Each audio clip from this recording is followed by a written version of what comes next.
क्या आपने कभी अपनी जिंदगी को देखकर सोचा है, शायद मैं बदकिस्मत पैदा हुआ हूं, शायद सफलता सिर्फ अमीरों के लिए होती है, शायद मेरे जैसे लोगों को बस संघर्ष ही करना लिखा है। अगर आपने कभी ऐसा महसूस किया है तो ये कहानी आपके लिए है, क्योंकि आज मैं आपको एक ऐसे लड़के की कहानी सुनाने वाला हूं जो खाली हाथ पैदा हुआ था। ना पैसा, ना पहचान, ना आराम, लेकिन उसने साधारण बनकर मरने से इनकार कर दिया। इस वीडियो को अंत तक देखना, क्योंकि हो सकता है ये आपकी सोच बदल दे। एक हाईवे के किनारे बसे छोटे से धूल भरे गांव में, जहां बसें तो गुजरती थी लेकिन सपने नहीं, वहां रहता था एक लड़का, श्याम। श्याम की उम्र थी सिर्फ 14 साल। उसका घर टिन की चादरों और टूटी ईंटों से बना था। बरसात में पानी टपकता था, गर्मी में घर आग की तरह तपता था। उसके पिता दिहाड़ी मजदूर थे, कभी 300 रुपए मिलते, कभी कुछ भी नहीं। माँ अमीरों के घर कपड़े धोती थी, मिलकर भी बस 2 वक्त की रोटी जुटती थी। नए कपड़े साल में एक बार, जूते जब पूरी तरह फट जाते, खिलौने कभी नहीं। लेकिन गरीबी से भी ज्यादा दर्दनाक चीज थी उसके सपने। हर सुबह श्याम नंगे पांव सरकारी स्कूल जाता, रास्ते में बड़े बड़े प्राइवेट स्कूल देखता, महंगी गाड़ियों से उतरते बच्चे, साफ यूनिफॉर्म, लैपटॉप बैग, और वो सोचता, मैं ऐसा क्यों नहीं पैदा हुआ। क्लास में वो आखिरी बेंच पर बैठता, कमजोर होने की वजह से नहीं, बल्कि इसलिए कि उसे लगता था वो यहां का है ही नहीं।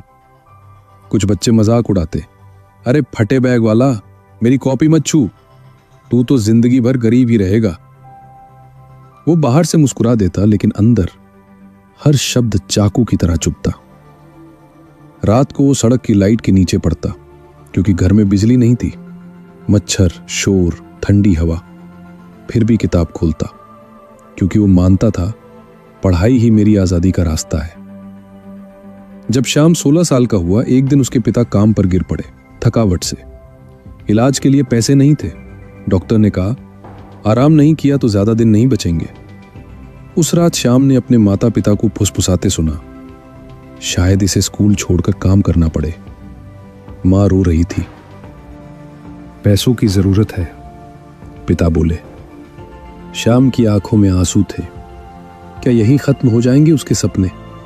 अगले दिन कुछ बदला। स्कूल में नया टीचर आया, शर्मा सर। उन्होंने श्याम की पुरानी किताबें देखी, थकी हुई आंखें देखी, उसकी गंभीरता देखी। क्लास के बाद बुलाया।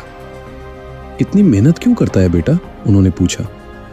श्याम बोला, सर मैं नहीं चाहता कि मेरा परिवार हमेशा गरीब रहे।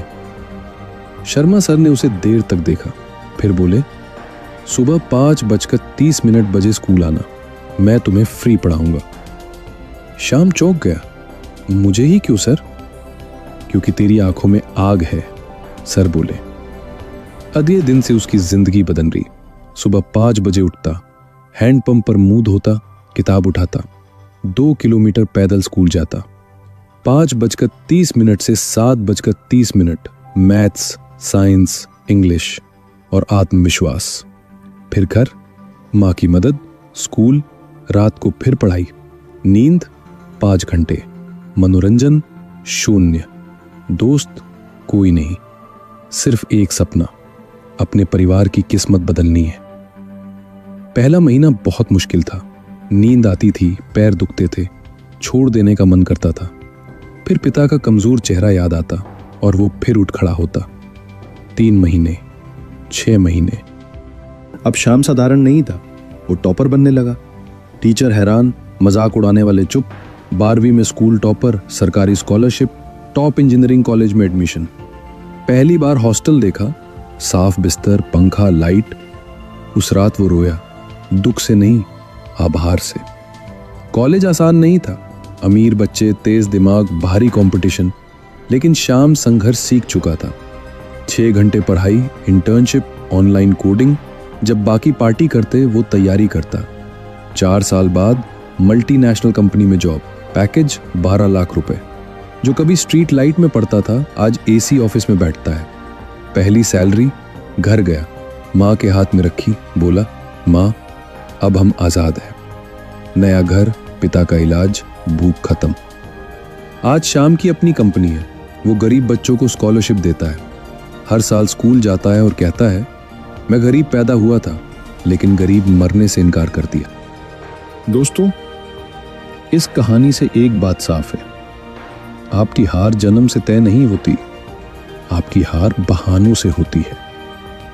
गरीबी आपकी किस्मत नहीं, आलस है। पैसे की कमी दुश्मन नहीं, डिसिप्लिन की कमी है। महानता मिलती नहीं, बनाई जाती है, हर सुबह, हर रात, हर बलिदान से। अब मैं आपसे पूछता हूं, क्या आपका अतीत आपका भविष्य तय करेगा या आप खुद तय करेंगे? अगर आप हार नहीं मानेंगे तो कमेंट करें, मैं नहीं रुकूंगा। अगर ये कहानी आपको पसंद आई हो तो कृपया इसे लाइक करें और अपने दोस्तों के साथ शेयर करें।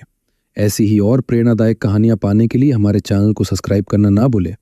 हमारे साथ जुड़े रहने के लिए धन्यवाद। अगली कहानी में नए विचारों और नई सीख के साथ फिर मुलाकात होगी। तब तक के लिए स्वस्थ रहें।